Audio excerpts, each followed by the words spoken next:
ब्रह्मा जी के एक मन से प्रकट हुए पुत्र हुए जिनका नाम पुलस्त्य ऋषि था। ये ब्रह्मा जी के मानस पुत्र में है। उनकी एक पत्नी का नाम था गौ। उनके एक पुत्र हुआ जिसका नाम वैश्रवण, जिनको कुबेर जी कहा गया। ये पुलस्त्य जी के अंश से प्रकट हुए श्री वैश्रवण जी हैं। ये बड़े तेजो संपन्न और शक्तिशाली थे। वैश्रवण जी अर्थात कुबेर जी ये पुलस्त्य ऋषि को छोड़ करके भगवान ब्रह्मा जी की आज्ञा में और सेवा में रहने लगे। ये पुलस्त्य जी को अच्छा नहीं लगा, क्रोध आ गया पुलस्त्य जी को। तो पुलस्त्य जी ने अपना दूसरा रूप धारण किया अपने ही अंश से। उसका नाम हुआ विश्रवा। अपने शरीर से दूसरा रूप प्रकट किया जिसका नाम विश्रवा, क्रोध से प्रकट किया। ये क्रोध आसुरी भाव है, राक्षसी भाव है।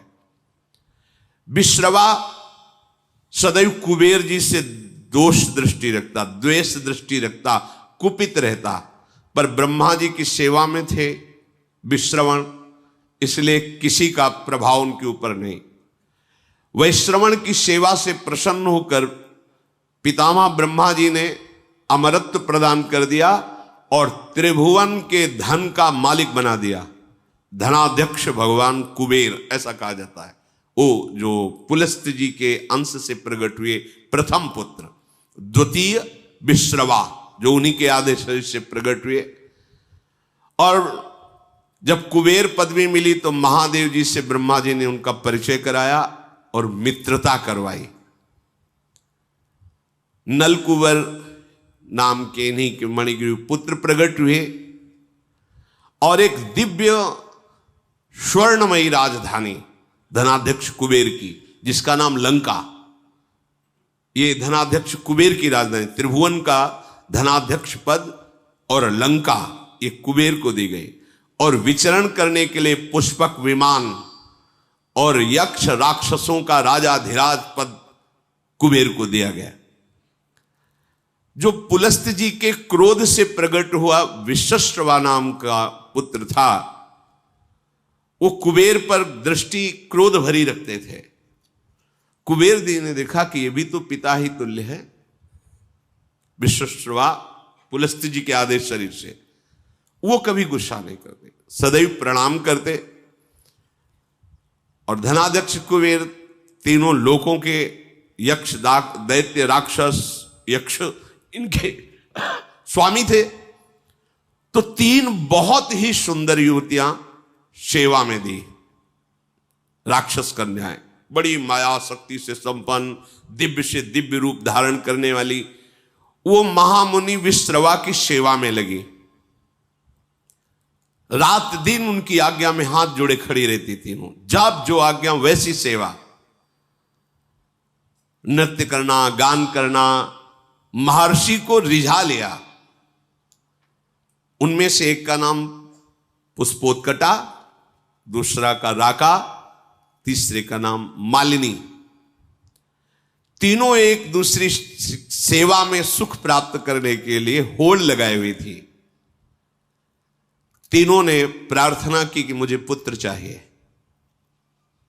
महान तपस्या से संपन्न क्रोध युक्त विश्रवा मुनि ने उनसे पुत्र उत्पन्न किए। पुष्पोत्कटा नाम की जो राक्षसी कन्या थी, उनसे महाभयानक बलशाली रावण और कुंभकर्ण, मार्कंडी जी सुना रहे, भूमंडल में इनके जैसा कोई बलि नहीं था। मालिनी नाम की जो सेवा में थी राक्षसी कन्या, उनसे विभीषण जी का जन्म हुआ। और जो राका नाम की थी, उनसे सूपनखा और खर ये प्रकट हुए। हमारी एक एक क्रिया का परिणाम होता है। देखो, पुलस्त्य जी भगवान ब्रह्मा जी के मानस पुत्र हैं। उनसे एक पुत्र प्रकट हुए वैश्रवण कुबेर जी महाराज। वो अपने पितामह ब्रह्मा की सेवा में लग गए। तो पुलस्त्य जी के हृदय में असंतुष्टता पैदा हुई। हमारी आज्ञा का पालन नहीं कर रहा। उन्होंने अपने को दूसरे स्वरूप में प्रकाशित किया। देखो, जो क्रिया द्वेष, असंतुष्ट या क्रोध या धर्म त्याग पूर्वक होगी, वो राक्षसी प्रवृत्ति ही प्रकट करेगी। विश्रवा जी के हृदय में कुबेर के प्रति भारी द्वेष, क्योंकि पुलस्त जी का संकल्प वो द्वेषात्मक हो गया। तो उनसे जो विश्वश्रवा प्रकट हुए, उनके हृदय में कुबेर जी के प्रति द्वेष, अर्थात धर्मात्मा पुरुष के प्रति द्वेष। उनकी सेवा में कुबेर राजा धीराज पदवी प्राप्त किए ब्रह्मा जी से, तो देखा ये पिता स्वरूप है, इनको मेरे से द्वेष है, ये द्वेष मिट जाए तो दिव्य मायावी शक्तियों से युक्त बड़ी ही सुंदर 3 युवतियों को विश्रवा मुनि की सेवा में लगाया। सेवा में नजदीक रहने से उनको पत्नी भाव से स्वीकार किया। द्वेष, क्रोध, इससे संयुक्त होकर के पुत्र उत्पन्न की चेष्टा की, क्रिया की। पुष्पोत्कटा नाम की सुंदरी से जो सेवा में थी, बड़ा ही भयानक पुत्र प्रकट हुआ, रावण, फिर कुंभकर्ण। उसी भाव से भावित होकर के राका से संयोग किया, तो जिसे खरदूषण कहा जाता है, वो पुत्र और शूर्पणखा पुत्री, भयानक राक्षसी भाव। थोड़ा मन शीतल हुआ कि इतना द्वेष नहीं करना चाहिए। ऐसा भाव करके मालिनी से संयोग किया तो विभीषण जी का प्रादुर्भाव हुआ। अगर आप गृहस्थ हैं और द्वेष, क्रोध, हिंसात्मक वृत्ति, अधर्म भाव, फिर आप पुत्र उत्पन्न करते हैं, तो वैसे ही पुत्र होगा। या असमय में, जहां शास्त्र आज्ञा नहीं करता, उस समय तो राक्षसी भाव का होगा। जैसे कश्यप और दिति जी पति पत्नी है। कश्यप जी 10,000 वर्ष तक तपस्या में ब्रह्मचर्य रहकर भगवद आराधना की। दिति जी उनकी सेवा में रही। प्रसन्न हुए कश्यप, क्या चाहिए तुम्हें? उनका, भगवान आप हमारे प्राणनाथ पति हैं, एक पत्नी को अपने पति से क्या चाहिए? पुत्र, यही सौभाग्य है। तो उनका समय का इंतजार करो। उनका, नहीं भगवान, मेरे हृदय में इतनी वेदना हो रही है कि हमारी और बहनों की तो संतानें हैं, मेरे है नहीं। अब मैं समय का इंतजार नहीं, आपको इसी समय मुझे पुत्र प्रदान करना पड़ेगा। और इस तरह से वो अपनी भावना को प्रस्तुत किया, हठ किया। महापुरुषों से हठ नहीं करना चाहिए, उनकी रुचि पर छोड़ना चाहिए। पर वो अपनी रुचि का आरोप इस कोर्ट से किया कि वो संध्या काल था, भगवान सूर्यास्ताचल को जा रहे, इस समय महापाप माना जाता है स्त्री संभोग। उन्होंने विवश होकर के फिर स्नान आदि किया और कहा कि तुम जानना चाहते हो तुम्हारा पुत्र कैसा होगा? घोर भगवत द्रोही पैदा होगा, क्योंकि घोर समय था। दैत्य और दानवों का अधिपति होगा, साधु ब्रह्म ऋषि धर्म इसका नाश करेगा। कांप गए। भगवान, ये तो मेरी चाह नहीं थी, ऐसा कैसे? तो उन्होंने कहा, तुम्हारी रुचि और समय, इसके अनुसार ऐसा पुत्र होगा। चरणों में गिरे, भगवान ऐसा नहीं होना चाहिए, ऐसा तो होगा, पर अब तुम क्षमा मांग रहे हो, इसलिए तुम्हारा पौत्र भगवान का महान भागवत होगा। तो ये हिरणाक्ष और हिरण्यकश्यप के रूप में प्रकट हुए और श्री प्रहलाद जी उनके कुल को पावन करने वाले प्रकट हुए। संतानोत्पत्ति एक भगवान की पूजा रूपी ये क्रिया है, ये कोई ऐसी साधारण नहीं है। आप अगर संयम से रहकर पवित्र होकर भगवान को प्रणाम करके उनकी आज्ञा का पालन करने के लिए उनकी सृष्टि विस्तार रूपी पूजा उनका स्मरण करते हुए, तो निश्चित महाभागवत पुत्र होगा, देशभक्त होगा, बलवान होगा, विद्वान होगा।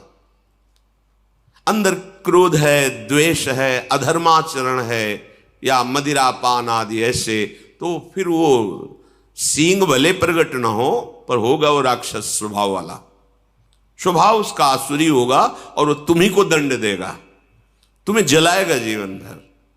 ये शास्त्र प्रमाण से जो चलता है उसे परम शांति मिलती है, चाहे गृहस्थ हो चाहे विरक्त हो। जिस समय रावण प्रकट हुआ बहुत ही विकराल उस समय हो गया, जैसे भगवान के प्रकट होते प्रकृति शीतल हो जाती है, मंगलमयी सुगंध चलने लगती, दुंदुभियां बजने लगती हैं, कोई भी ऋतु हो, बसंत ऋतु प्रकट हो जाती है। ऐसे ये महान दैत्य भाव, देखो भाव का खेल है, भाव आसुरी किया और संतान उत्पन्न किया तो ऐसे भाव का प्रकट हुआ।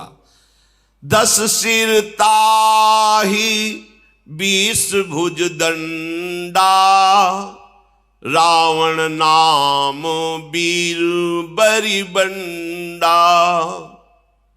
10 सिर 20 भुजाएं, अपार बलशाली। ये मार्कंडेय जी महाराज युधिष्ठिर को सुना रहे कि तुम्हीं को दुख नहीं हुआ है, स्वयं भगवान श्री हरि अवतरित हुए तो देखो उनके जीवन में कैसे कैसी विपत्तियां आई। ये भगवान के नित्य पार्षद हैं जय और विजय। सनक सनंदन सनातन सनत कुमार को प्रवेश द्वार में ही रोक दिया, ये अपराध है, नहीं करना चाहिए था। जय विजय जी को बिल्कुल नहीं करना चाहिए था, क्योंकि ये आदि मुनि हैं, निरंतर भगवत अनुराग में ब्रह्मबोध में छके रहते हैं। बैकुंठ में कोई ऐसा वैसा जा सकता है क्या? भगवत धाम है, संशय की कोई वहां गुंजाइश नहीं।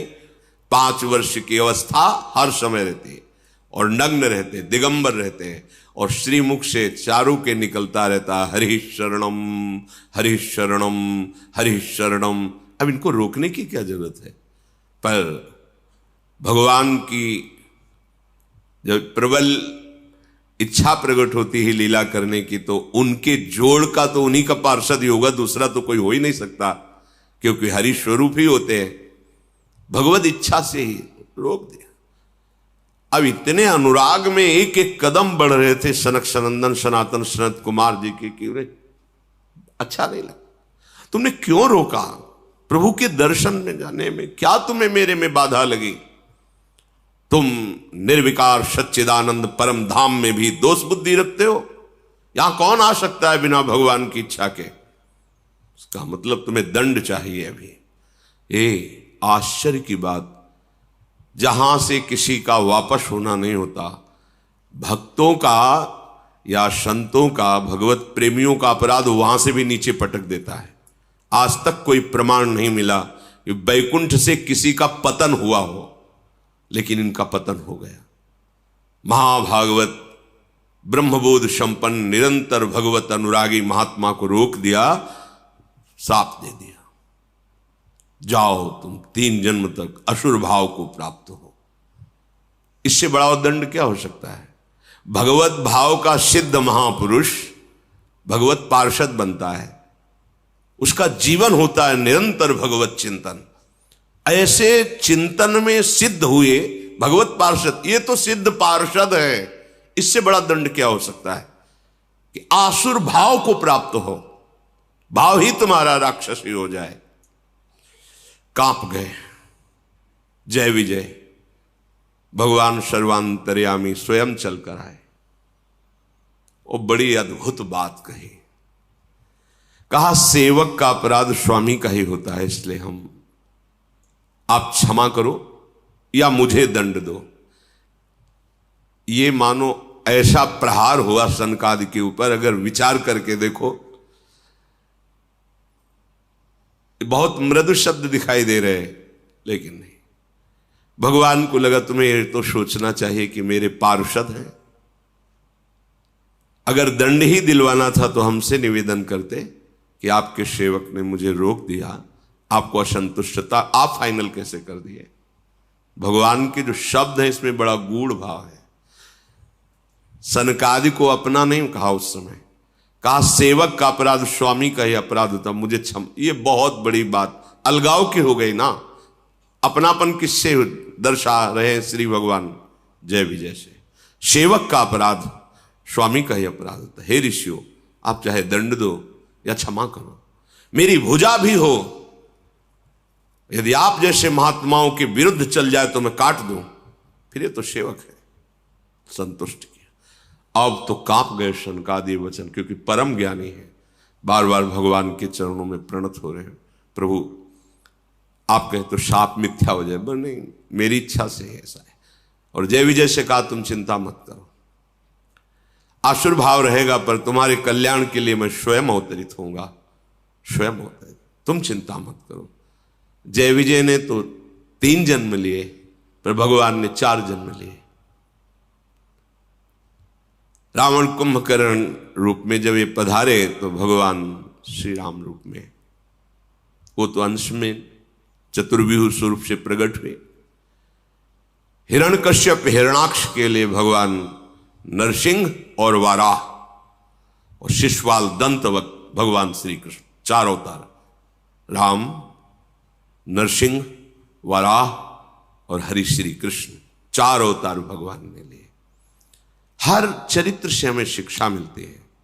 यदि हमें रोका जा रहा है तो हम श्रद्धा लेकर के आए हैं, हमें रुक जाना चाहिए। दूसरी बात, यदि वो भगवत प्रेमी महात्मा है तो विनय की जा सकती है, उसको शासन के द्वारा नहीं रोका जा सकता। वो भले अल्प अवस्था का क्यों न हो, यदि वो वैष्णव चिन्हों से चिन्हित है तो हाथ जोड़ के बात करनी चाहिए। अगर आप कुछ क्षण यहां विराजमान हुए, अभी मैं आपको विनय पूर्वक, शासन नहीं, पार्षद हैं भगवान के, वो सामने महान ऋषि है, विनय की जा सकती है। हमको एक एक आचरण की शिक्षा मिलती है हर चरित्र से, हर चरित्र से। अब ये भगवान के पार्षद आसुर भाव को प्राप्त हुए, इनकी जोड़ का कौन हो सकता है? तो 10 सिर ताही 20 भुज दंडा, रावण नाम वीर बरी बंडा। बड़ा ही प्रचंड सामर्थ्यशाली रावण, जिसके 10 सिर, और ऐसा नहीं था कि भयानक लगता हो, 10 सिर होते हुए भी बड़ा सुंदर था। भगवत पार्षद है, सुंदर था। ऐसा नहीं कि उसके देखने में कुरूपता झलकती हो, जिसके 10 खोपड़ी हो तो अलग ही नहीं लगेगा, ऐसा नहीं था। और 20 भुजा, महान बलशाली, प्रचंड शूरवीर। और दूसरा, भूप अनुज हरि मर्दन नामा, भयो सुकुंभ करन बलधामा। मानो हिमालय ही पैदा हो गया हो, पुष्पोत्कटा के गर्भ से, ऐसा विशाल काय स्वरूप। और आहार, ये छोटे मोटे निशाचरों की बात अभी आप सुनी थी। वो बक नाम का निशाचर जो एक चक्रा नगरी में जब पांडव रुके हुए थे तो ब्राह्मण की बारी आई थी, तो वो बता रहा था 200 भैंसे, 1 छकड़ा भोजन, और 1 आदमी, जैसे हरी मिर्च 1 चाहिए तो 1 आदमी उस परिवार से जाएगा, रोज उसके लिए अलग अलग नगर से एक एक घर से जाता था। 200 भैंसे, 200 भैंसे कितने, 1 छकड़ा भोजन, और 1 आदमी हरी मिर्ची की तरह स्वाद लेने के लिए। वो आदमी खाएगा, 200 भैंसे खाएगा, 1 छकड़ा, ये उसका रोज का आहार था। ये छोटे मोटे राक्षसों की बात है। कुंभकर्ण का आहार क्या था? अनगिनती, मतलब महीनों से व्यवस्था होती थी अपराधी मनुष्यों को पकड़ के, गौ भैंसे, नाना प्रकार का आहार, ऐसे जैसे गौशाला खोली जाती ना, ऐसे उसके आहार की व्यवस्था होती। आहार कर, भयानक आहार करने वाला, मतलब विश्व को अब चाट जाए ऐसा उसका उदर आहार करने भयंकर बलशाली मालिनी जी के गर्भ से प्रकट हुए महाभागवत विभीषण जी। देखो चिंतन का प्रभाव पड़ा है, अंदर चिंतन हुआ मैं द्वेष कर रहा हूं नहीं, और शांत भाव से तो श्री विभीषण जी का प्रादुर्भाव, माता पिता की वृत्ति जिस समय संतानोत्पत्ति की भावना से संयोग कर रहे हैं उसी का परिणाम संतान पर पड़ेगा। ये बहुत बड़ी पूजा है, बहुत सावधानी रखनी चाहिए। इसे ये नहीं समझना चाहिए कि हम वासना की तृप्ति के लिए ऐसा कह रहे हैं, नहीं। पहले हर महापुरुष कुछ समय तक ब्रह्मचर्य रहकर साधन करके गुरुजनों को प्रणाम करके दिक्पाल दिशाओं को प्रणाम करके फिर संतान उत्पत्ति हो, धीर वीर गंभीर विवेकवान ऐसे पुत्र प्रकट होते। भयो विमात्र बंधु लघुताशु, मालिनी जी के गर्भ से विभीषण जी प्रकट हुए और राका के गर्भ से खर और शूर्पणखा। शूर्पणखा ऐसी वैसी राक्षसी नहीं थी, अगर देवलोक में चली जाए तो कोई भी देवता सामने नहीं आता था, इतनी बलवान थी, कोई साधारण राक्षसी नहीं। एक पूतना को देख लीजिए, भगवान को मारने का ठेका लेकर के गई थी और देवता भी कांपते थे उससे। ऐसे ऐसे बलवान क्या था इनमें, ये प्रकट होकर पहले तप संचय करते थे, ऐसे नहीं बलवान। एक तो जन्मे ही ऐसे बल वाले, पर इन्होंने घोर तपस्या की कि ऋषि मुनि भी आश्चर्यचकित हो गए।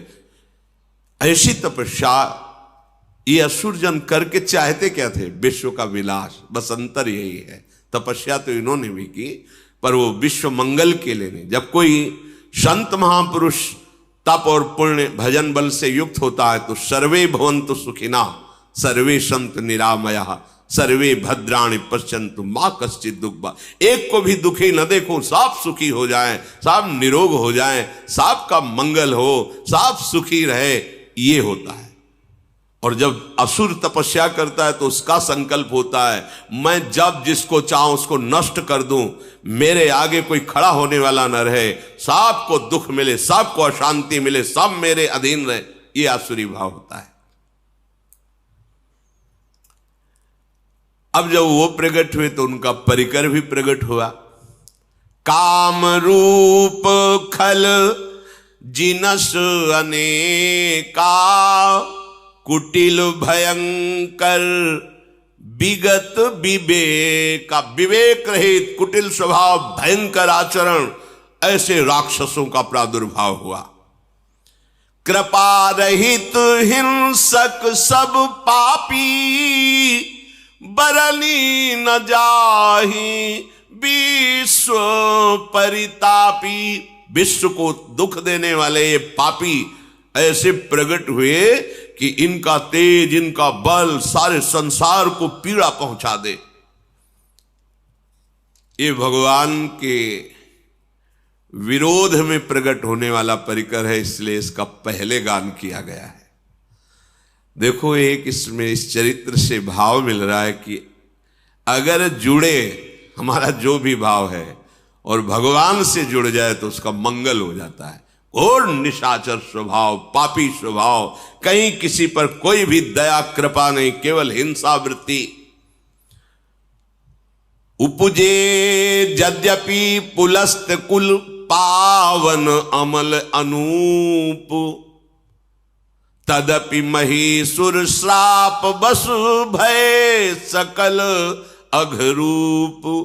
यद्यपि महान कुल में प्रकट हुए पुलस्त ऋषि के ही तो भगवान ब्रह्मा से पुलस्त ऋषि से विश्वश्रवा, उससे ये बिल्कुल नजदीक, पर इनका स्वभाव घोर दैत्य स्वभाव, आसुरी स्वभाव। अब इन तीनों ने विचार किया कि सबसे पहला कार्य करना चाहिए भगवान को प्रसन्न करना, भगवान ब्रह्मा, और ऐसा अमरत्व प्राप्त किया जाए कोई मुझे मार न सके। कीन विविध तप तीन हूं भाई परम उग्र नहीं बरनी सो जाई। तीनों ने खान पान विश्राम सब त्याग करके कठोर तपस्या।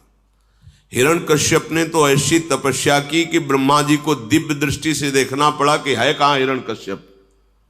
बांबी जम गई थी, घास जम गई थी, निरंतर ब्रह्माकार वृत्ति, ब्रह्मा जी के चिंतन में, ब्रह्म मंत्र से संबंधित। देखो यहां भी शिक्षा मिलती है, अगर कहीं भी विजय प्राप्त करनी है तो आपको तपस्या करनी पड़ेगी, आपको भजन करना पड़ेगा, आपको मंत्रानुष्ठान करना पड़ेगा। और यहां अनुष्ठान धर्माचरण का होता, चाहते हैं उन्नति, विजय, पद, प्रतिष्ठा, यश, कीर्ति, यह दैत्य भाव है, फिर भी कठोर तप कर रहे। पहले जहां भी देखा है किसी भी दैत्य की उन्नति, वो तपस्या के पीछे शुंद की बात बताई थी। भगवान ब्रह्मा जी को तप के द्वारा प्रसन्न किया। अब इतना तप किया कि विवश होकर ब्रह्मा जी को सामने आना पड़ा। मंत्र में बड़ी सामर्थ्य है। गयो निकट तप देखी विधाता, मांगहु बर प्रसन्न मैं ताता। उठो पुत्रो, तुम्हारी तपस्या पूर्ण हुई, मैं प्रसन्न हूं, क्या चाहिए तुम्हें?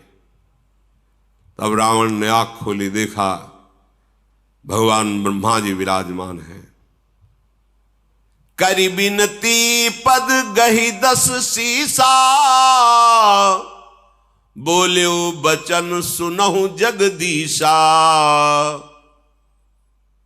प्रणाम किया, हाथ जोड़कर कहा, हे जगत के ईश्वर भगवान ब्रह्मा जी, मैं अमर हो जाऊं। मार्कंडेय जी महाभारत में कहे, उसने कहा मैं अमर हो जाऊं। उनका असंभव, यह वरदान नहीं दे सकता, क्योंकि वो मन की बात जानते थे कि आसुर भाव को प्राप्त है, अमर हो गया तो त्राहिमाम मच जाएगा। कहा नहीं, अमर नहीं, और कुछ मांग सकते, एक शब्द केवल हटा दो अमर, फिर और जो चाहो मांग लो तो ठीक है। हम काहू के मरही न मारे, बानर मनुज जाति दुई बारे। हम फिर तुम्हारे द्वारा बनाए हुए ऋषि मुनि अस्त्र शास्त्र महात्मा किसी से न मारो। ये मनुष्य और बानर तो हमारे आहार हैं, बस इनके लिए हमें वरदान की जरूरत नहीं तुम्हारी। ब्रह्मा जी का बस थोड़ा तो हमें रास्ता चाहिए। ऐसे हिरण्यकश्यप ने मांगा, अमर हो जाऊं, असंभव, ये नहीं दे सकता। फिर तुम्हारी सृष्टि के बनाए हुए किसी भी मनुष्य से, किसी से, तो सृष्टि में बनाया हुआ कोई मनुष्य, अस्त्र शास्त्र मंत्र, कुछ भी जो ब्रह्मा का बनाया हुआ है, उससे न मरो। तो वही अमृत तो समझ गया कि हम, ब्रह्मा जी ने कहा हाँ ये तो दे देंगे, रास्ता निकलना चाहिए। भगवान ने ऐसा रूप रखा जो ब्रह्मा ने कोई बनाया ही नहीं, नरसिंह, फाड़ को फेंक दिया हिरण्यकश्यप। ऐसी बुद्धि, ये मनुष्य क्या है, हमारे आहार है नर बानर पशु, इनके लिए तुम्हें वरदान की आवश्यकता नहीं है देने की।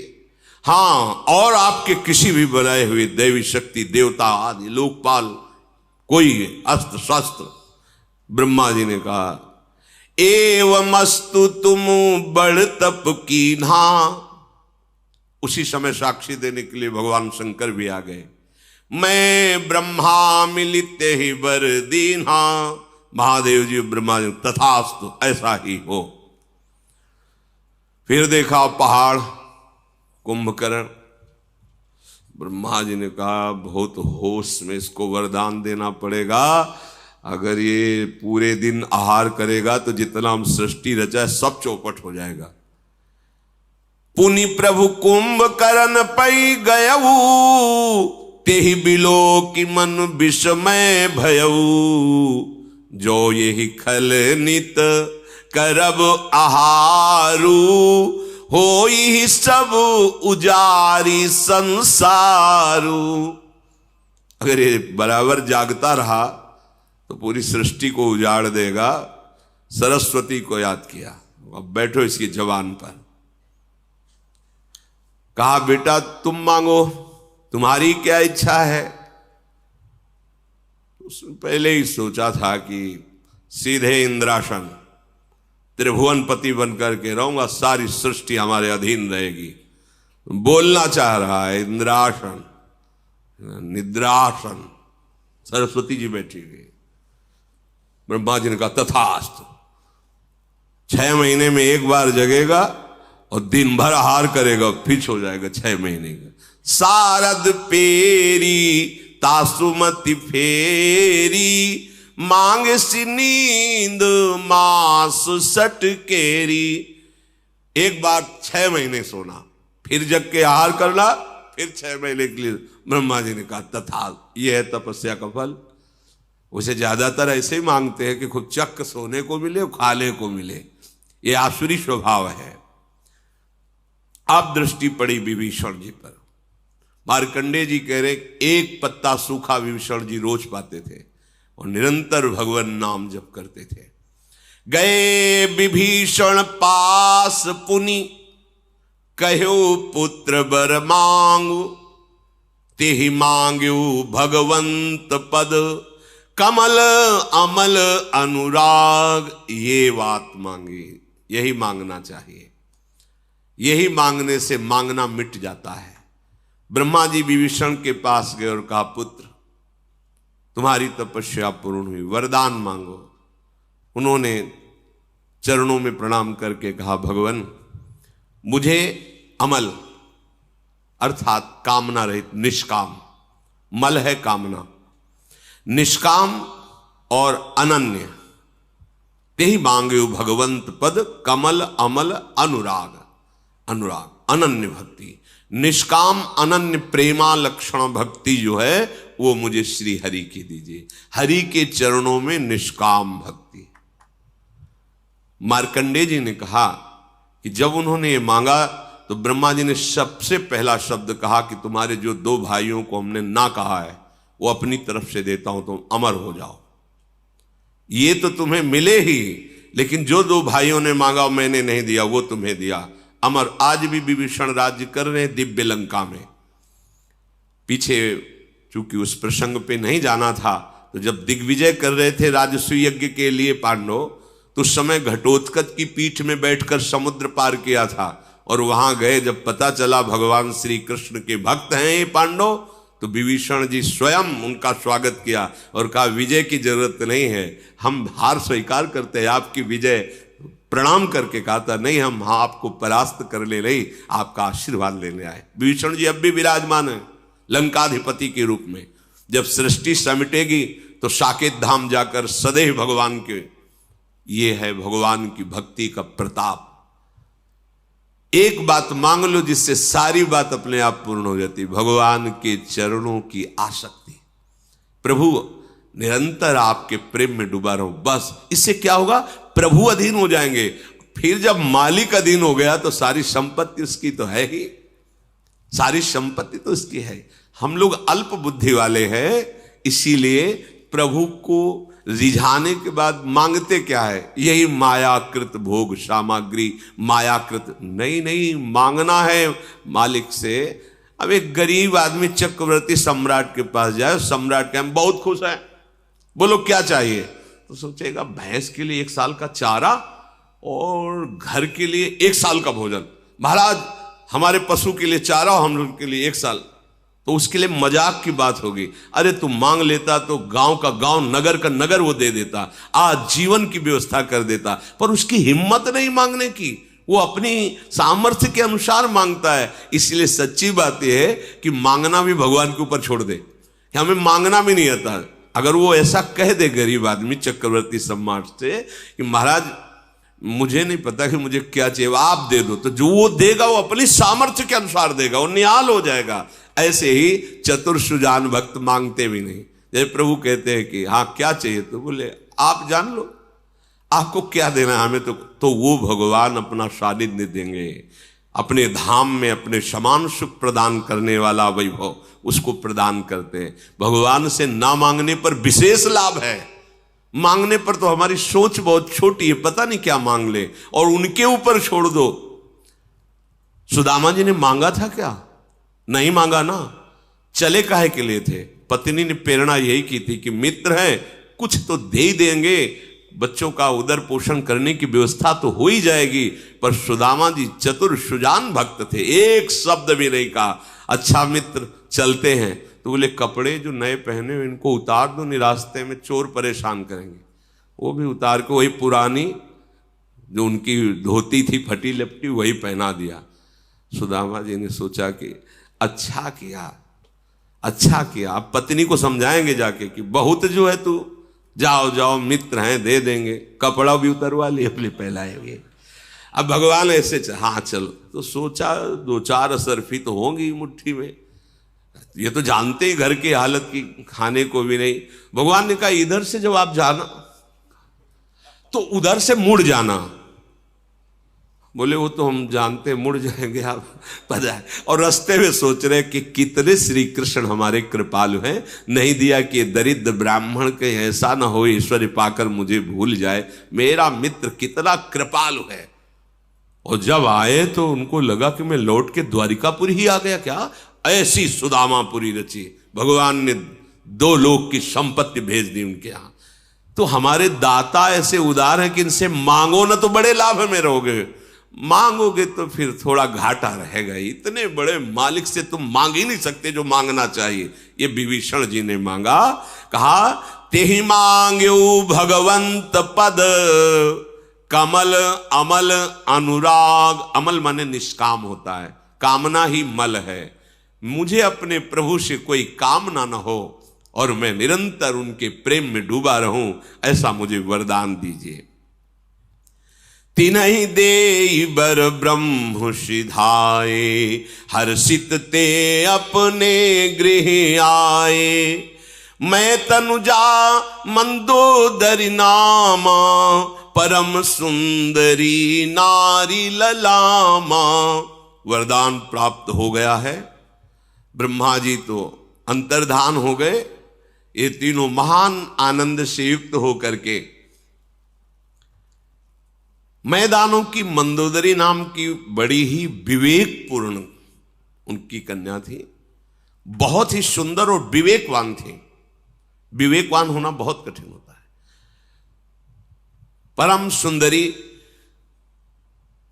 रावण ने मैदानों को आदेश किया अपनी कन्या से मेरा ये सौभाग्य, जगह जगह पर सावधान करती, प्रीतम आप गलत कर रहे हैं, बार बार वो मानता नहीं था। मंदोदरी बहुत ही ज्ञानवान थी, बहुत ही ज्ञानवान थी। अंतिम समय तक भगवान की महिमा सुनाती रही। आप समझिए प्रभु, आप जिनसे वैर कर रहे हैं वो कौन, पर वो भी अपनी निष्ठा में था। उसका द्वेष भाव भगवान से, लीला करने का वादा है तो इतना भी श्रद्धा का विप्रगट नहीं किया। जहां कोई भगवान की श्रद्धा की बात करता उसको वही माल्यवान से कहा तुम पूज्य हो और बूढ़े हो इसलिए बख्श रहा हूं। बस भाव तो हमें लगता है कि जो भाव अपने को दे भगवान, उसमें बिल्कुल निष्ठा युक्त हो जाना चाहिए। द्वेष भाव से भजा तो ऐसा भजा कि कहीं कलंक नहीं लगने दिया द्वेष भाव में। पूरा का पूरा जीवन भगवान के चिंतन में, पर द्वेष भाव से। अब विवाह हो गया, पता चला कि महाराज कुबेर राजाधिराज लंकापुरी में विराजमान है। द्वेष था ही पिता के ही हृदय में, तो पहला काम किया लंकापुरी पर चढ़ाई की, जो कुबेर की राजधानी थी। अब अपार बल से संयुक्त, देर न लगी, कुबेर जी को भागना पड़ा। लंका छोड़ करके जितने यक्ष राक्षस निशाचर कुबेर पक्ष के थे सब कोई थे इनके सामने घुटने टेके तो उनको महल दे दिया, रहो यहीं रहो। और लंका अपनी राजधानी रावण ने निश्चित की, और जबरदस्ती उनका दिव्य विमान जो मिला था राजाधिराज कुबेर जी को, पुष्पक विमान को छीन लिया। अब तो लंका राजधानी और पुष्पक विमान पर चढ़ करके विहरण करने के लिए कुबेर जी गंधमादन पर्वत पर भाग पड़े। ब्रह्मा जी से स्तवन किया। ब्रह्मा जी ने कहा कि किसी की सामर्थ्य नहीं है, इसे कोई अब त्रास कर सके किसी के साये। एक तो महाबली वैसे ही, दूसरा वरदान प्राप्त किए हुए, समय व्यतीत करो। वो लंका को अपनी राजधानी घोषित कर दिया। खाई सिंधु गंभीर अति चारिहु दिस फिर आओ, कनक कोट मणि खचित दृढ़ बरनी न जाई बनाओ। त्रिभुवन के जो धनाध्यक्ष है उनकी राजधानी स्वर्णिम लंका, आसपास समुद्र, खाई का काम कर रहा था। हरि पेरित जही कलप जोई जात धान पति होई। शूर प्रतापी अतुल बल दल समेत बस सोई। ये बहुत ही तेजोमयी लंका है। जब कभी भगवान का अवतार होता है तो कुबेराधिपति पर जो होता है वो वहां की राजधानी संभालता है, पर जो भगवान से द्वेष करने वाली लीला में असुर सम्मिलित होते वो उसको अपनी राजधानी छीन कर बनाते हैं। अब जितने जितने बड़े बड़े राक्षस थे वो सब आकर के रावण की शरण में हो गए। रहे तहा निश्चर भट भारे, ते सब सुरन समर संघारे। अब तहा रहे शक्र के पेरे, रक्षक कोटि जक्ष पति केरे। जहां जहां जो जो बलवान दिखाई देता, जहां सुनता रावण की अमुक जगह अमुक बलवान, 10 मुख कतऊ खबर सिपाही, सेन साजगढ़ घेर सिजाई। जहां सुना उसी को परास्त कर दिया। देखो, एक बल होता है जो सबको सुख देने वाला था, एक बल होता है जो सबको दुख देने वाला होता है।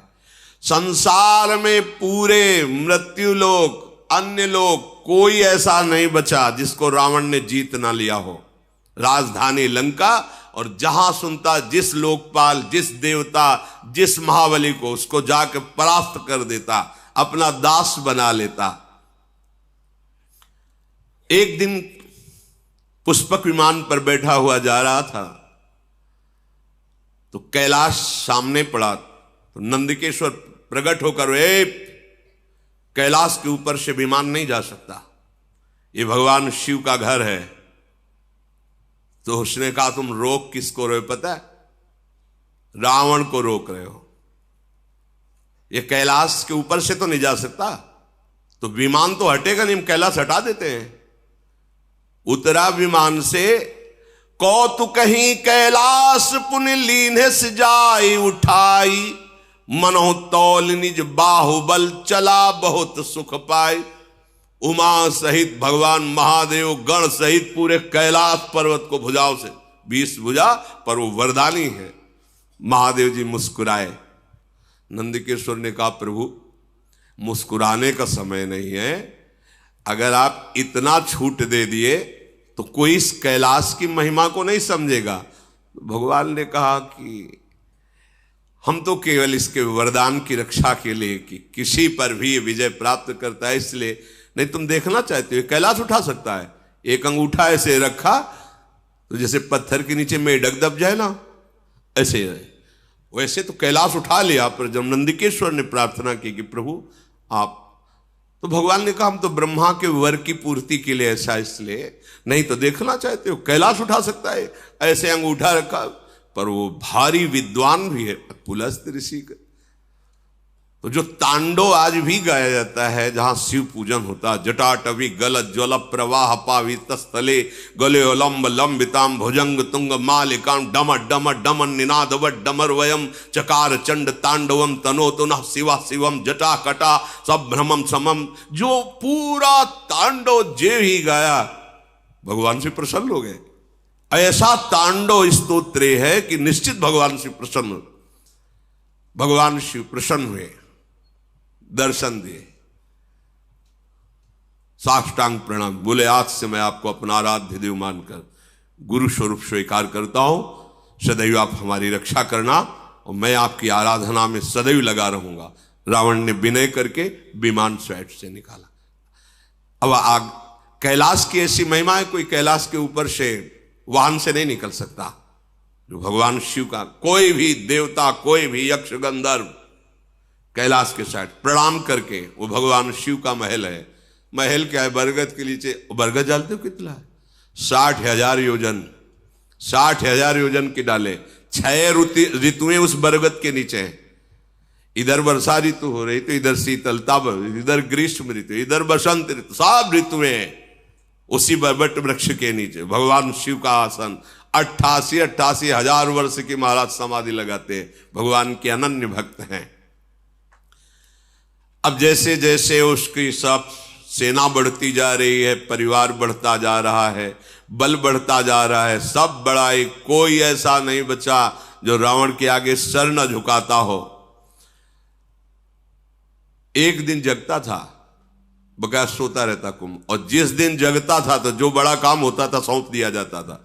भोजन पाओ, अपना आहार करो और जाओ उस पर विजय प्राप्त करो। उसको ये थोड़ी होता था कि जाके कुछ युद्ध करना पड़े। खड़ा हो जाता था, लंबी श्वास लेता था तो सेना का सेना अंदर चली जाती थी। रामादल युद्ध में जब वर्णन उसका हुआ है तो वो ऐसे मुख में ऐसे हजार के हजार सैनिक चले जाते, रीक्ष बानर, और कान से निकल आते मुंह से। अब कान कोई ऐसे छोटा बुदा छेद थोड़ी है, बड़ा भारी दरवाजा समझो, मुंह से निकले कान से, ऐसा उसको बड़ा विकराल स्वरूप। करई पाल सोई सटमासा, जागत होई तिहु पुरनासा। जिस दिन जगता था तो हाहाकार मच जाता, बस मतलब स्वाहा स्वाहा, जैसे छुआरा नहीं छा, हाँ ऐसे दाल चबा के सब ऐसे इतना आहार करने। ये भगवान के पार्षद हैं। बिगड़ गई तो देखो कैसे आए। इसीलिए एक अपराध ऐसा है, वैष्णव अपराध, संत अपराध, गुरु अपराध, ये किसी को नहीं बख्शता है। भगवत धाम से भी वापस ला दिया, ये बड़े आश्चर्य की बात। अगर ये प्रतिदिन आहार करता तो विश्व में कोई नहीं बचता। इसके बल की कोई माप नहीं है, कुंभकर्ण के बल की कोई माप नहीं कि इतना बलवान है वो। अब रावण के पुत्र प्रकट हुआ, ज्येष्ठ पुत्र वारिदनाद अर्थात मेघनाद। ये ऐसा योद्धा है कि अकेले स्वर्ग में जाकर देवराज इंद्र को, जैसे कोई चिड़िया को पिंजड़े में बंद करके लाए, वैसे दशानन के सामने डाल दिया कर देवराज इंद्र को परास्त करके मेघनाद में। जिसका बेटा ऐसा बलवान, खुद बलवान, भाई ऐसा बलवान, सैनिक उसके ऐसे बलवान, और उसके अहंकार का ठिकाना रहेगा क्या? काम रूप जा नहीं सब माया, सपन जिन के धर्म न दाया। स्वप्न में भी न धर्म है न दया है, ऐसे ही कामना के आसक्त राक्षस जन। इन सब को देखकर रावण बड़ा प्रसन्न हुआ और बुलाया कि आज मैं सभा में देखना चाहता हूं अपने समस्त वीरों को। देखा एक से एक नरांतक, एक से एक महान बलवान दैत्य, बहुत प्रसन्न हुआ। अपना परिवार, अपनी सेना, अपना बल देख करके सेन बिलो की सहज अभिमानी, बोला बचन क्रोध मदशानी। सुनहु सकल रज नीचर जूथा, हमरे बैरी विविध बरू था। ते सन्मुख नहीं करही लड़ाई, देखी सबल रिपु जाहि पराई। समस्त सभासदों, परिवार के जनों, सुनो, मेरा आदेश है। मेरा एक दुश्मन जो कभी मेरे सामने नहीं आता, वो हरि। वो छुप करके हमारा शत्रुओं का विनाश कर सकता है। दूसरा हमारा दुश्मन त्रिभुवन में नहीं कोई जिसको हम परास्त न कर दें। वो कहां रहता है, कैसे, कोई नहीं जानता, वेद भी नहीं जानते, और वो बहुत बलवान है और मेरा दुश्मन है। अब उसका कैसे नाश किया जाए, इस पर विचार किया जाए। तिन कर मरण एक विधि होई, कहूं बुझाई सुनो अब सोई। एक उपाय मेरी समझ में आया है कि उनका कैसे हम अपने वश में कर सकते हैं, उनको कैसे परास्त कर सकते हैं। अविनाशी भगवान के लिए भी वचन बोल रहा, कैसे उनको मार सकते हैं। बोले एक उपाय है, जितने नाम जप करने वाले भक्त हैं, जितने साधु महात्मा ऋषि मुनि हैं, ये सब उनके प्राण हैं। समझो, रावण भी समझ रहा है, ये उनके प्राण हैं। जहां यज्ञ होती है, भगवत चर्चा होती है, नाम जप, नाम कीर्तन होता है, उसी से ये पुष्ट होता है। जैसे देवता स्वाहा से पुष्ट होते हैं, ऐसे ही हरि उसी से पुष्ट होता है। हाहाकार मचाने का आदेश किया। कोई भी देवता, कोई भी हो, वो हमसे विजय नहीं पाया, एक ही केवल हरि, यही है। बुद्धि की विपरीत दशा। जिस जिसको जो जो आदेश किया, फिर स्वयं उठाई गदा और चला। तो चलत दसानन डोलत अवनी, गर्जत गर्भ श्रवही सुनी रवनी। जब हाथ में गदा लेकर के चला तो पृथ्वी कांपने लगी, ऐसा बलशाली। दहाड़ मारता तो गर्भपात हो जाता है, उसकी दहाड़ में इतना भय है।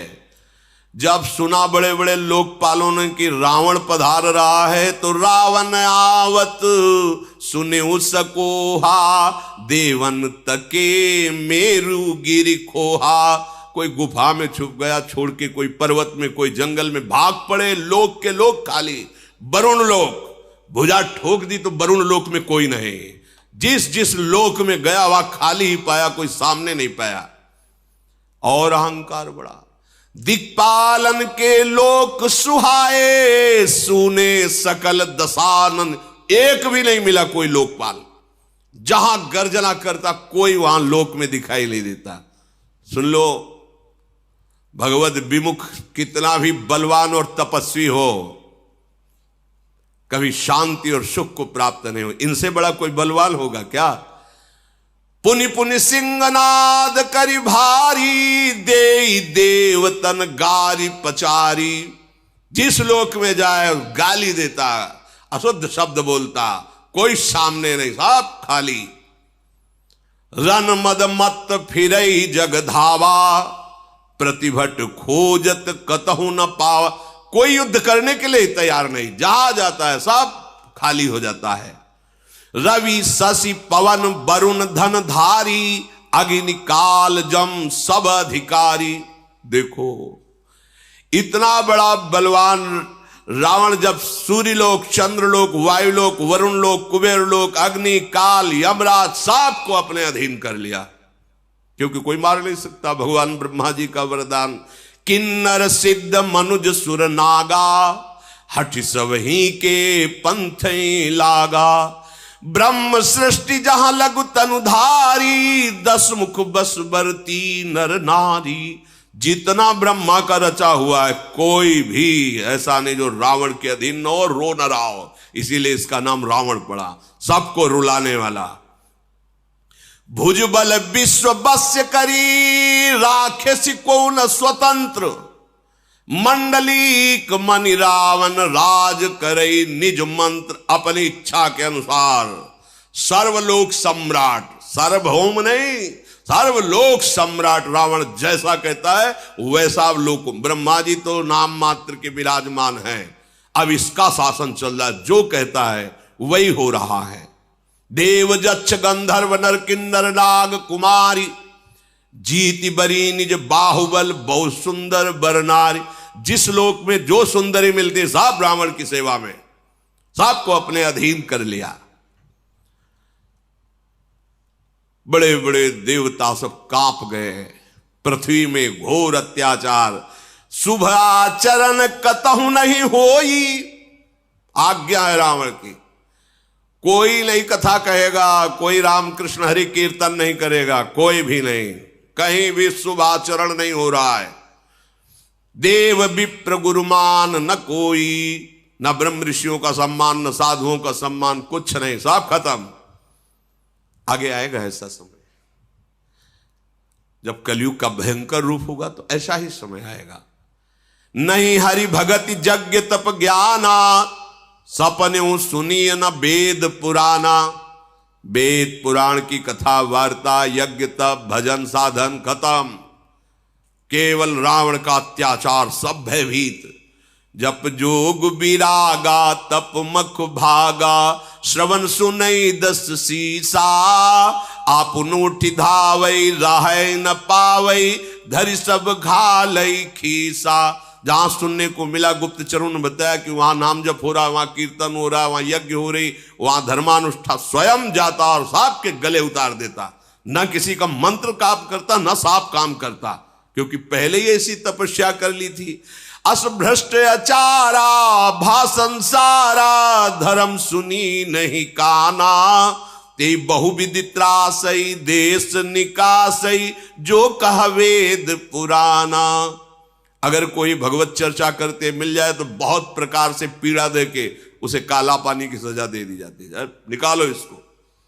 सारा संसार त्राहिमाम बोल पड़ा।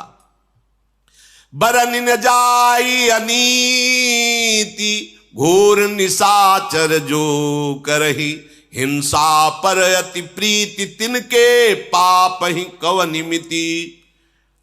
इनका जो अत्याचार बढ़ रहा है तो वर्णन नहीं किया जा सकता, क्योंकि इनकी पाप में रति है, कोई शासन करने वाला इनके ऊपर नहीं है। अब तो सब के सब रावण को प्रसन्न करने में लगे हैं। क्या रावण कैसे प्रसन्न होगा? बोले बाढ़े खल बहु चोर जुआरा, जेलम पट पर धन पर दारा। इनकी बढ़ोतरी हुई। ये आदेश है राक्षसी आदेश, जिसकी बुद्धि में राक्षस बैठता है यही करवाता है। मां नहीं मातु पिता नहीं देवा, साधुन सन करवा वही सेवा। जिनके ये आचरण भवानी, ते जाने हूं निश्चर सम प्राणी। महादेव जी कहते कि मैं तुम्हें राक्षसों की पहचान बताऊं भवानी? क्या? बोले बड़े बड़े कान होते, सींग होते। बोले ऐसी बात नहीं है। बोले कैसे होते? बोले जो जुआ खेलते हैं, शराब पीते हैं, मांस खाते हैं, पराई स्त्री से व्यभिचार करते हैं, माता पिता को अपमानित करते हैं, संतों से सेवा लेते हैं। जहां ऐसे भाव हो तो जिनके आचरण भवानी ते जाने उन निश्चर सम प्राणी, उन निश्चित समझना कि राक्षसी स्वभाव का व्यक्ति है। अब तो हाहाकार मच गया, क्योंकि रावण को प्रसन्न करने के लिए होड़ लग गई पापाचरण की। जो जितना बड़ा पापाचरण करे उतने बड़े इनाम, रावण की सभा में उसका सम्मान। और वैसे ही स्वाभाविक सबकी रुचि पापाचरण में अधिक होती है। और फिर सपोर्ट मिल गया रावण का।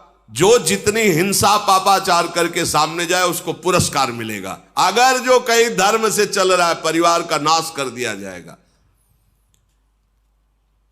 अब तो कहीं कोई गुफा में कहीं कोई ऐसा नहीं बचा जो धर्म कर सके, भजन कर सके। तभी एक दिन सत्संग में कहा था, देखना एक समय ऐसा आएगा तुम चैन से माला नहीं चला पाओगे, भगवत चर्चा नहीं कर पाओगे। अभी तो बच्चा है कलयुग, आगे समय नहीं मिलेगा भगवत भजन करने का। कोई भी धर्माचरण नहीं कर सकता रावण के भय से। अब तो पृथ्वी कांप गई। जब पृथ्वी में धर्माचरण नहीं होता तो ये मां है व्याकुल हो जाती है कि मेरे सब बच्चे मारे जाएंगे, सब नरक जाएंगे। जब कोई संत महात्मा प्रकट होता है तो भूमि प्रफुल्लित हो जाती है कि कम से कम एक ही जिनके अधिकार में जो भी आएगा इनके, वो पावन हो जाएगा। पृथ्वी हर्षित होती है, जैसे मां अपनी गोद में बच्चे को दुलार कर, ऐसे हो। और जहां कोई दुष्ट अधर्मी पैदा होता है तो जल जाती है, किसके द्वारा? पापाचरण बढ़ेगा। अब तो पापाचरण ही पापाचरण हो रहा है। कोई भी ऐसा नहीं बच रहा जो रावण की प्रसन्नता के लिए पापाचरण न करे।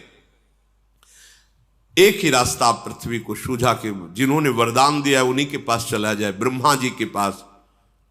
तो दया का, करुणा का पात्र है गाय। सबको सेवा करनी, चरणों में प्रणाम करना, ये हमारे शास्त्र। गौ में समस्त धर्म वास करते हैं, समस्त देवता वास करते हैं, ऐसी बड़ी। तो गाय का रूप पृथ्वी ने धारण किया।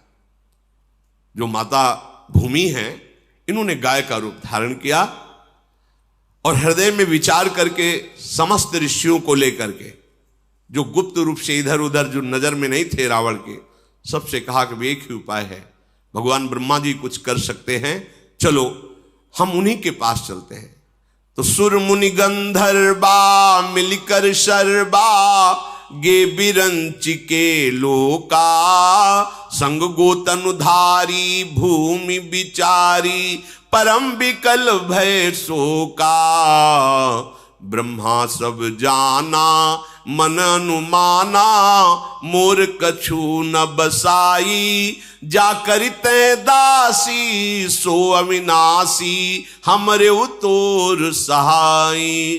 देवता मुनि गंधर्व ऋषि और गौ रूप धारण करके भूमि ब्रह्मलोक में गए और सबने रो करके कहा कि प्रभु आप जान रहे हैं क्या दुर्दशा हो रही है।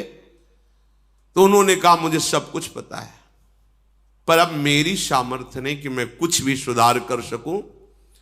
जिनके हम भी सेवक हैं, आप भी हैं, वही हरि केवल सहायता कर सकते, इस समय दूसरा कोई सहायता नहीं कर सकता।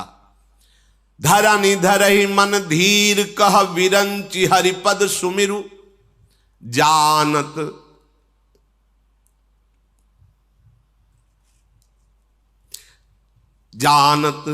जन की पीर प्रभु भंजहि दारुण विपत्ति।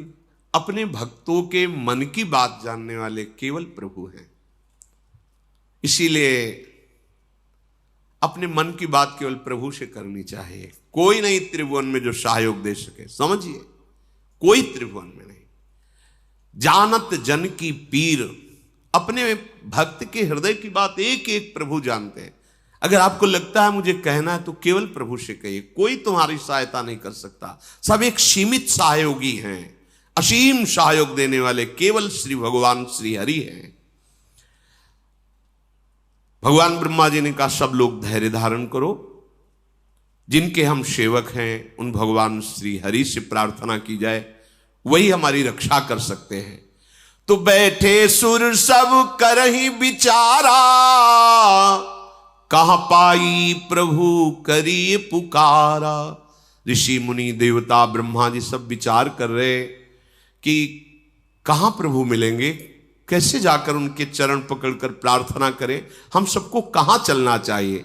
तो किसी ने सलाह किया कि भगवान सुनते हैं क्षीर सागर में हैं, तो किसी ने कहा कि भगवान वैकुंठ में हैं। पुर वैकुंठ जान कहा कोई, को कहा पय निधि बस प्रभु सोई। जाके हृदय भगत जस प्रीति, प्रभु ताहा प्रगट सदा तेहि रीति। हे उमा, कोई कहता चलो बैकुंठ चलते हैं, तो ब्रह्मा जी से कहा हम सबकी सामर्थ्य तो नहीं वहां प्रवेश पावे, आप ही ले चलो। तो किसी ने कहा नहीं, क्षीर समुद्र चलते हैं, क्षीरशाही भगवान शेष शैया पर विराजमान, वहां प्रार्थना कर। तो वहां भी सबकी पहुंच कैसी होगी, जिसके हृदय में जैसी भावना थी वैसे प्रकट करते। तो भगवान शिव कहते कि मैं भी उसी सभा में था, तो ते ही समाज गिरजा मैं रहूं, अवसर पाई बचन एक कहूं। हरि व्यापक सर्वत्र समाना, प्रेम ते प्रगट हो ही मैं जाना। देश काल दिशि विदिशहु माही, कहु सो कहा जहां प्रभु नाही। भगवान शिव ने कहा अवसर मिलने पर हमने कहा देखो आप सब लोग निराश मत हो, कहीं नहीं जाना प्रभु के लिए, कोई ऐसी जगह नहीं जहां मेरा प्रभु विराजमान न हो। शिव यही परम बोध है, यही परम ज्ञान है, कहीं नहीं जाना। समान रूप जैसे बैकुंठ में विराजमान है, क्षीर समुद्र में, ऐसे एक एक कण में विराजमान है। हरि व्यापक सर्वत्र समाना। तो कैसे पाऊं, बोले प्रेम से प्रगट होई मैं जाना। मैंने ऐसा जाना है, अनुभव किया है कि जहां प्रेम से पुकारा जाए वहीं प्रभु प्रकट हो जाते हैं। कोई देश, कोई काल, कोई दिशा, कोई स्थान ऐसा विशेष नहीं कि वहां प्रभु मिलेंगे या नहीं। जहां हो, जिस समय हो, जैसे हो, प्रभु हैं, तुम्हारे समीप है, केवल तुम्हारी बात पहुंच जाए। कैसे बात पहुंचती? प्रेम कनेक्शन से, दूसरे से नहीं। प्रभु से बात करने का 2.5 अक्षर प्रेम के पढ़े सो पंडित होए, ये 2.5 अक्षर जागृत हो जाए प्रेम, तो बोलो या ना बोलो वो एक एक बात उत्तर मिलेगी, एक एक बात वो सुन रहे हैं। प्रभु प्रेम से प्रकट होते हैं। ये बात सुनते ही सबका हृदय आनंदित हो गया। हां, ये परम सत्य बात है। मोर बचन सबके मन माना, साधु साधु करी ब्रह्म बखाना। ब्रह्मा जी कहने लगे साधुवाद साधुवाद, धन्य है, बिल्कुल परम सत्य बात ऐसी है, कहीं जाने की जरूरत नहीं है, यही हम सब प्रेम से पुकारते हैं, प्रभु प्रकट हो जाएंगे। सबने अपने मन को एकाग्र किया, सबके आंखों में आंसू हैं और हृदय भयभीत है रावण के अत्याचार से, क्योंकि धर्म की हानि हो रही है। कहीं भी कोई भजन निर्भय होकर निशंक होकर नहीं कर सकता, इसलिए सब ऋषि मुनि भूमि सब अश्रु पुलकित होकर भगवान की विनय कर रहे हैं। जय जय सुर नायक जन सुखदायक, प्रणत पाल भगवंता गोदिज हितकारी, जय असुरारी सिंधु सुता प्रिय कंता, पालन सुर धरनी अद्भुत करनी, मरम न जाने कोई, जो सहज कृपाला दीन दयाला, करो अनुग्रह सोई।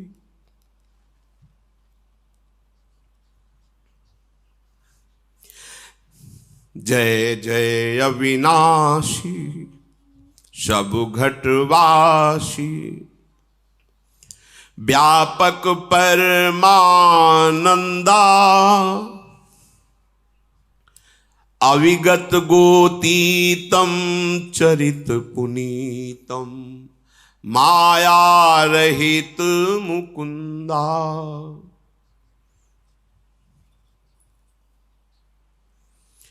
जेहि लागी विरागी अति अनुरागी, विगत मोह मुनि वृंदा, निशिवासर ध्यावहि गुण गण गावहि, जयति सच्चिदानंदा। जेहि सृष्टि उपाई त्रिविध बनाई, संग सहाय न दूजा, सो करो अघारी। चिंत हमारी जानी भगति न पूजा, जो भव भय भंजन मुनि मन रंजन गंजन।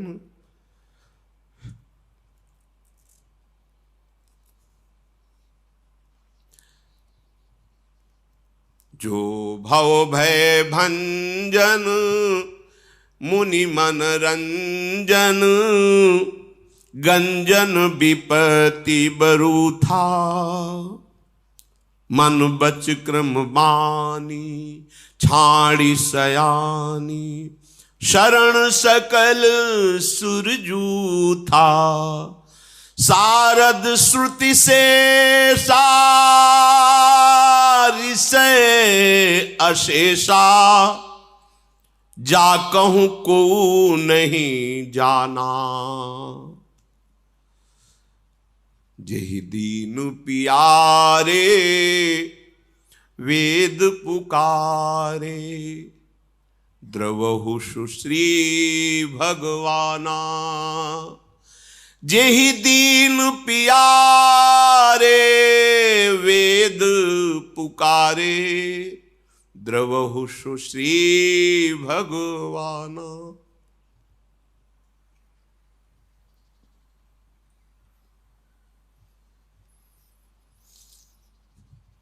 भव बारिधि मंदर सब विधि सुंदर, गुण मंदिर सुख पुंजा। मुनि सिद्ध सकल सुर परम भयातुर, नमत नाथ पद कंजा। जानि सभय सुर भूमि सुनी, बचन समेत स्नेह। गगन गिरा गंभीर भई, हरनि शोक संदेह। समस्त ऋषि मुनि देवता, भगवान ब्रह्मा, गौरूप धारणी पृथ्वी, सब भगवान की विनय कर रहे हैं। देखो ऐसा ही इस समय भी है, हम लोगों के हृदय के अहंकार का राज्य है। उसके अनुगामी जितने भी काम, क्रोध, लोभ, मोह, मद, मत्सर, ये हमको भ्रष्ट करना चाहते हैं, हमको माया में पतित करके बांधना चाहते हैं, और हम भगवत मार्ग में आगे बढ़ना चाहते हैं। तो एक ही उपाय है, कोई सहयोगी नहीं, कोई सहयोगी, एकमात्र उपाय प्राणाराध्य श्री युगल सरकार है। इसीलिए कहते हैं हमारे साधन भी श्यामा श्याम है, हमारे साध्य भी श्यामा श्याम है। यदि हम एकमात्र केवल उन्हीं की पुकार करें तो हमें संशय नहीं है, हम कैसे भी हों वो हमारी पुकार उन तक पहुंचेगी, और उन तक पुकार पहुंचने का मतलब हमारा काम बन गया। आप कोई परास्त नहीं कर सकता। ये हृदय में विश्वास कर लो कि कहीं भी ठौर नहीं, एकमात्र प्रभु के चरणारविंद के बिना। ये अहंकार इतना रावण की तरह बलवान है कि रुलाता रहता है, ये ऐसे आचरण कराता रहता है, ऐसे बंधन प्रदान कर, ऐसी बुद्धि भ्रष्ट कर देता है, जिससे हम महान विपत्ति में फंस जाते हैं, दुख में फंस जाते हैं, कहीं सुख का लेश नहीं होता।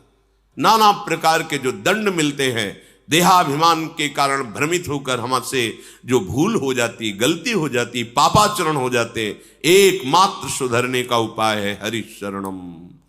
ऐसे करुणा निधान भगवान हैं जो क्षमा कर देंगे, उन्हीं की क्षमा से हमारी विजय होगी। हम में कोई सामर्थ्य नहीं कि हम सुखी हो जाएं, एकमात्र सुख सिंधु भगवान की कृपा कोर ही हमें सुखी कर सकती, दूसरा उपाय नहीं। ये कम नहीं है अहंकार, इसको रावण से कम मत समझना। ये बहुत बलवान है, बहुत बलवान है। ये भगवान को भी गाली दिला देता है। देखो ना अहंकार की भाषा, वही अहंकार बोल रहा है चढ़ करके राक्षसी भाषा, जो न भगवान को मानते हैं, न ग्रंथ को मानते हैं, न धर्म को मानते हैं। कौन है?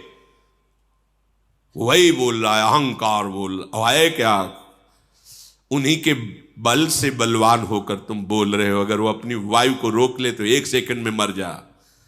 वो अपने पूरे विधान तेरे सुख के लिए फैलाए हुए हैं और तू उन्हीं को गाली दे रहा है। उन्हीं की भूमि में खड़ा, धस जाए तो अभी मिट्टी में मिल जाए। तो उन्हीं की वायु से जीवित, उन्हीं के जल से जीवित है, उन्हीं के आकाश में अवकाश है, उन्हीं के तेज से तू शक्तिवान हो रहा है। उन्हीं का बल, उन्हीं का मैं ही तेरे अंदर अहंकार बन करके बोल रहा है। तू समझ नहीं रहा, उनके सिवा तेरी सत्ता ही नहीं है। हे देवताओं के स्वामी, सेवकों को सुख देने वाले, जन सुखदायक, हे शरणागत की रक्षा करने वाले प्रभु, आपकी जय हो, जय हो। गौ ब्राह्मण ऋषि मुनि देवता धर्म, ये सब आपके चरण आश्रित हैं। प्रभु महालक्ष्मी भी आपके चरणों को सहलाती रहती है। आपने जिन जिन को आदेश किया है कि वो इस पृथ्वी की सेवा करें, अमुक अमुक पदों पर बैठ करके, प्रभु वो आपकी दी हुई सामर्थ्य, अर्थात बड़े बड़े लोकपाल जो ईश्वर कोटि की सामर्थ्य रखते हैं, वो आपके ही सामर्थ्य से है। हे कृपालु, आपका स्वभाव ही है दीनों पर दया करना। आप हम पर कृपा करें, इस समय भारी विपत्ति पे हैं। हे अविनाशी, हे सबके हृदय में निवास करने वाले सर्वव्यापक परमानंद स्वरूप, हे अज्ञेय इंद्रियों से परे, हे पावन चरित्र करने वाले प्रभु, माया से रहित मुकुंद, मोक्ष प्रदान करने वाले प्रभु, आपकी जय हो, जय हो। लोक परलोक सब भोगों से विरक्त होकर के जो आपका निरंतर भजन करते हुए अनुराग में डूबे हुए हैं, उनको महान दुख दिया जा रहा है। प्रभु जो दिन रात आपके गुणों का गान करते हैं, आपका ध्यान करते हैं, हे सच्चिदानंद प्रभु, आपकी जय हो। जिन्होंने किसी का सहयोग लिए बिना एक क्षण में पूरी सृष्टि की रचना कर दी, जिन्होंने ब्रह्मा विष्णु शिव रूप धारण कर सृष्टि का सृजन पालन संहार किए, नाथ वो आप ही हो। हे हरि, आप हमारी सुध लो। हमें ना भक्ति आती है, ना आपकी पूजा आती है, हमें ये भी पता नहीं कि कैसे आपको रिझाऊं। अपने शरणागतों के जन्म मृत्यु का नाश करने वाले, मुनियों के मन को आनंद देने वाले, विपत्तियों के समूह को नष्ट कर देने वाले, मन वचन कर्म से चतुराई छोड़कर हम आपकी शरण में हैं। प्रभु हम शरणागत हैं। साक्षात सरस्वती, वेद, भगवान, अनंत महिमा युक्त शेष जी, संपूर्ण ऋषि मुनि, कोई आज तक आपकी महिमा का पार नहीं पा पाया। वही जान पाया जितना जान पाया जो आपने जना दिया। नाथ, जिन्हें केवल दैन्यता प्रिय है, बस दीन प्यारे, अहंकार प्रिय नहीं, दैन्यता प्रिय है, वेद ऐसा कहते हैं। वो भगवान प्रकट हो, हम पर दया करे। हे सुखों की राशि, हे नाथ, हम सब दुखी होकर आपके चरण कमलों में प्रार्थना करते हैं, आपको बार बार नमस्कार करते हैं। आप हमें निर्भय कीजिए। जब सबने ऐसी विनय की तो उसी समय मानो प्रेम वर्षा हो रही, ऐसे अमृतमय भगवत वचन सबको सुनाई दिए। आकाशवाणी हुई, जन डर पहु मुनि सिद्ध सुरेशा, तुम्हें लागी धरी हो नर बेसा, अंसन सहित मनुज अवतारा, ले हो दिन कर वंश उदारा। हे देवताओं, ऋषि मुनियों, पृथ्वी, आप कोई डरने की जरूरत नहीं है। मैं आ रहा हूं तुम सबको निर्भय करने के लिए। सूर्य वंश में मैं अपने अंशों के सहित अवतार धारण करूंगा। कश्यपि अदिति महातप कीन्हा, तिनको मैं पूरब बर दीन्हा, ते दशरथ कौशल्या रूपा, कौशलपुरी प्रगट नर भूपा। कश्यप और अदिति ने बहुत भारी तपस्या की थी और उनकी इच्छा थी कि आपके समान पुत्र हो, तो मेरे समान तो मैं ही हूं। अब वही अयोध्या में महाराज चक्रवर्ती सम्राट दशरथ के रूप में और कौशल्या जी के रूप में अदिति जी विराजमान हैं। अब मैं उसी अवधपुरी में उनको माता पिता मानकर प्रकट होऊंगा। उन्हीं के घर जाकर मैं अपने अंशों सहित 4 स्वरूपों में प्रकट होऊंगा। आप सत्य वचन मानिए। आज से आपको निर्भय हो जाना चाहिए। हरि हो सकल भूमि गरुआई, निर्भय हो देव समुदायी, गगन ब्रह्म बानी सुनिकाना, तुरत फिरे सुर हृदय जुड़ाना। मैं पृथ्वी का भार हरण करने के लिए आ रहा हूं, निर्भय हो जाओ। अब ये कुछ नहीं बिगाड़ पाएगा तुम्हारा। जब ऐसी गंभीर आकाशवाणी, तो सब जिधर से आकाशवाणी हो रही थी उस दिशा को प्रणाम करके आनंदित हो गए। ब्रह्मा जी ने पृथ्वी से कहा, बिल्कुल तुम्हारे आंसू अब नहीं निकलने चाहिए। ये माँ है पृथ्वी, ये चैतन्य है, इसे जड़ मत समझो। जैसे माँ की गोद में शौच लघु शंका करते हैं तो माँ मुझे दंड थोड़ी देती। कितना हम अत्याचार करते हैं गोद में। ये धरती माँ है, ये भूमि माँ है। हर बच्चे को पहले माता पिता यही सिखाते, सो के उठने के पहले जमीन में हाथ रखो, पैर रखने के पहले ही, और पृथ्वी के चरण छुओ, फिर हाथ दर्शन करो, फिर भगवान नाम स्मरण करो। ऐसा तो प्रणाली ही थी घर में। अब आज तो शिक्षा ही नहीं दी जाती। ये भूमि हमारी माँ है। हम जब अपनी माँ के गर्भ से आए तो सबसे पहले भूमि में स्पर्श हुआ। ये माँ है हमारी जननी, इसी के द्वारा हमारा भरण पोषण होता है। पूरा जीवन यही हमें अपने गोद में धारण करती। ये कोई जड़ नहीं है। देखो ना, चैतन्य रूप धारण करके हमारी रक्षा के लिए, हमारे सुख के लिए रो रहे हैं, प्रार्थना कर। अगर इन पर अत्याचार करोगे, अपने माँ पे अत्याचार करोगे तो सुखी रहोगे क्या? पृथ्वी में यदि तुम अत्याचार करोगे तो सुखी नहीं रहोगे। तब ब्रह्मा धरनी समुझावा, अभय भई भरोस जिय आवा। ब्रह्मा जी ने कहा, पृथ्वी अब तुम व्याकुल मत हो। अब तुम्हारे तो बड़े सौभाग्य के दिन आ रहे, क्योंकि भगवान के सी चरण चिन्हों से चिन्हित तुम होगी। भगवान अपने जो महालक्ष्मी जी सी चरण सहलाती रहती है, उन चरणों से तुम्हारे चिन्ह बनाते हुए चलेंगे। तुम बिल्कुल निश्चिंत हो जाओ।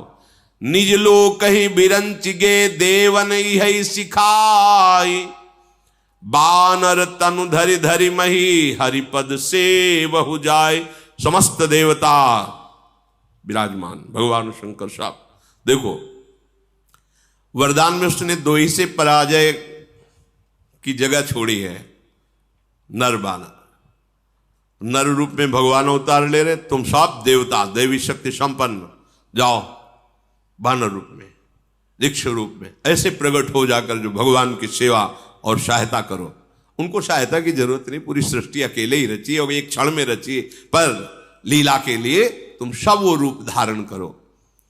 सब देवता अपने अपने लोगों को ब्रह्मा जी को प्रणाम करके गए, जिसके लिए जो आज्ञा हुई वैसा ही परिकर तैयार हो रहा है। सब जाकर के वानर देह धारण कर रहे हैं, अपार बल प्रताप है, सब सूरवीर, और उनके अस्त्र यही हैं पर्वत वृक्ष और नख। और बड़े ही धीर बुद्धि वाले, बड़े ही दिव्य तेज वाले बानर प्रकट हुए, क्योंकि सब बड़े बड़े देवता आ रहे हैं अपने अंशों से। जैसे हनुमान जी जो है भगवान शंकर और वायु के अंश से प्रकट हो रहे हैं। हनुमान जी 11वें रुद्र का अवतार बानर रूप में प्रकट हो रहे, स्वयं महादेव वायु का निमित्त बना करके, वायु देवता को निमित्त बना करके अंजनी के गर्भ में भगवान शिव ही अपने अंश से प्रकट हो, 11वें रुद्र का अवतार। जैसे भगवान सूर्य के अंश से सुग्रीव बाली, ऐसे बड़े बड़े देवताओं के अंश से प्रकट होकर के सब गुफाओं में, पर्वतों में, जंगलों में रह रहे हैं, इंतजार कर रहे हैं जब भगवान आएंगे तो उनकी सेवा का अवसर मिलेगा। इधर अयोध्या में चक्रवर्ती सम्राट महाराज दशरथ का एक छत्र राज्य, बड़े बड़े राजा कर देते हैं आकर के। वो निरंतर भगवान श्री सारंग धनुष धारण करने वाले हरि की आराधना में मगन रहते हैं। दशरथ जी, कौशल्या जी, कैकेयी जी, सुमित्रा जी, ये 3 प्रिय रानियां हैं जो सदैव दशरथ जी की सेवा में रहती। एक बार दशरथ जी ने मन में विचार किया, इतना बड़ा सम्राट पद सब कुछ, लेकिन हमारे पुत्र नहीं है। एक बार भूपति मन माही, भय गलानि मोरे सुत नाही। गुरु गृह गयऊ तुरत महिपाला, चरण लागी करी विनय विशाला। हर एक चरित्र में शिक्षा है, जब मन में कोई भी ग्लानि हो तो तत्काल सदगुरुदेव से मिलना चाहिए। तत्काल को जब वो कृपा करें उनसे मिलने का अवसर होना, और मिलकर के अपने हृदय की ग्लानि उनके सामने रख देनी चाहिए। अगर प्रगट में नहीं मिल रहे तो आपके पास छवि है, साक्षात मानो और विनय करके देखो, अगर दूर ना हो जाए। ये पद्धति है। जहां मन तुम्हारा ग्लानि कर रहा हो किसी कामना से, तो गुरुदेव की छवि तो सबके पास रहती है। यह हम अनुभव की भी बात कह रहे हैं। प्रगट में हम नए अवसर नहीं मिल रहा कहने का। जैसे हमारे गुरुदेव को गंभीर स्वभाव में हर समय श्री जी की सेवा में, आंतरिक सेवा में डूबे रहते हैं, तो साक्षात भावना मानकर उनकी छवि करो, उत्तर मिल जाएगा, तत्काल निवारण हो जाएगा। गुरु तत्व रूप से तुम्हारे हृदय में विराजमान, कोई कण नहीं, अखंड मंडलाकारम व्याप्तमेन चराचरम। उस समय भगवान वशिष्ठ जी के पास महाराज दशरथ जी गए, चरणों में पढ़ करके कहा, मुझे बहुत ग्लानि हो रही है, इतना वैभव, इतना सुख, एक भी हमारे संतान नहीं। पूरा जीवन हो गया हरि की आराधना करते हुए, सारंगपाणी भगवान श्री हरि। वशिष्ठ जी ध्यानस्थ हुए, ध्यान में उनके एकदम जो आकाशवाणी हुई थी वो गूंज गई। उन्होंने कहा, आप तुम्हें चिंता नहीं करनी, धरहु धीर होई है सुतचारी, त्रिभुवन विदित भगत भयहारी। मुझे संकेत मिल गया, एक पुत्र नहीं, तुम्हारे 4 पुत्र होंगे। और वो पुत्र कौन है? भक्तों के भय का हरण करने वाले स्वयं भगवान 4 रूप से अवतरित होने वाले हैं। आनंद मगन हो गए दशरथ जी। श्रृंगी ऋषि वशिष्ठ बुलावा, पुत्र काम शुभ यज्ञ करावा, भगत सहित मुनि आहुति दीन्हा, प्रगटे अग्नि चारु कर। तत्काल ही वशिष्ठ जी ने ऋष्य श्रृंग ऋषि, जिनका पीछे चरित्र आपने सुना, बहुत ही महाबलशाली महात्मा है, बुलाया और कहा महाराज मुझे भगवान का संकेत हुआ है, पुत्रष्टि यज्ञ कराया जाए, भगवान अपने अंश रूप से अवतरित होने वाले हैं। भक्ति सहित आहुतियां दी गई। जब यज्ञ पूर्ण हुई तो स्वयं अग्नि देवता प्रकट हुए और हाथ में वो हविष्यान्न लिए, खीर लिए हुए थे कटोरे में। जो वशिष्ठ कछु हृदय विचारा, सकल काज हुआ सिद्ध तुम्हारा। ये हवि बांट देहु नृप जाई, जथा जोग जहि भाग बनाई। जो तो आपने वशिष्ठ जी से विनय की थी और वशिष्ठ जी ने जो भगवत संकेत के द्वारा कहा था, बिल्कुल सिद्ध बात है, तुम्हारा कार्य सिद्ध हुआ। ये खीर लो और खीर अपनी पत्नियों में बांट दो, अवश्य पुत्र प्रकट होगा 4 रूपों में। ऐसा कहकर भगवान अग्निदेव अंतर्धान हो गए। दशरथ जी फूले नहीं समा रहे, जिसकी ऐसी मंगलमयी स्थिति के भगवान स्वयं अवतरित होने वाले हैं। सबसे पहले महारानी पद पर विराजमान कौशल्या जी हैं, उनको बुलाया और खीर का आधा भाग उनको दिया। फिर आधे के 2 भाग किए, 1 भाग कैकेयी जी को और शेष जो बचा उसके फिर 2 भाग करके प्रदान किए सुमित्रा जी को। लक्ष्मण शत्रुघ्न, सुमित्रा जी से, कैकेयी जी से भरत जी और कौशल्या जी से स्वयं भगवान श्री राम के रूप में हरि का प्रादुर्भाव हुआ। शेष चर्चा आगे। श्री राधा वल्लभ।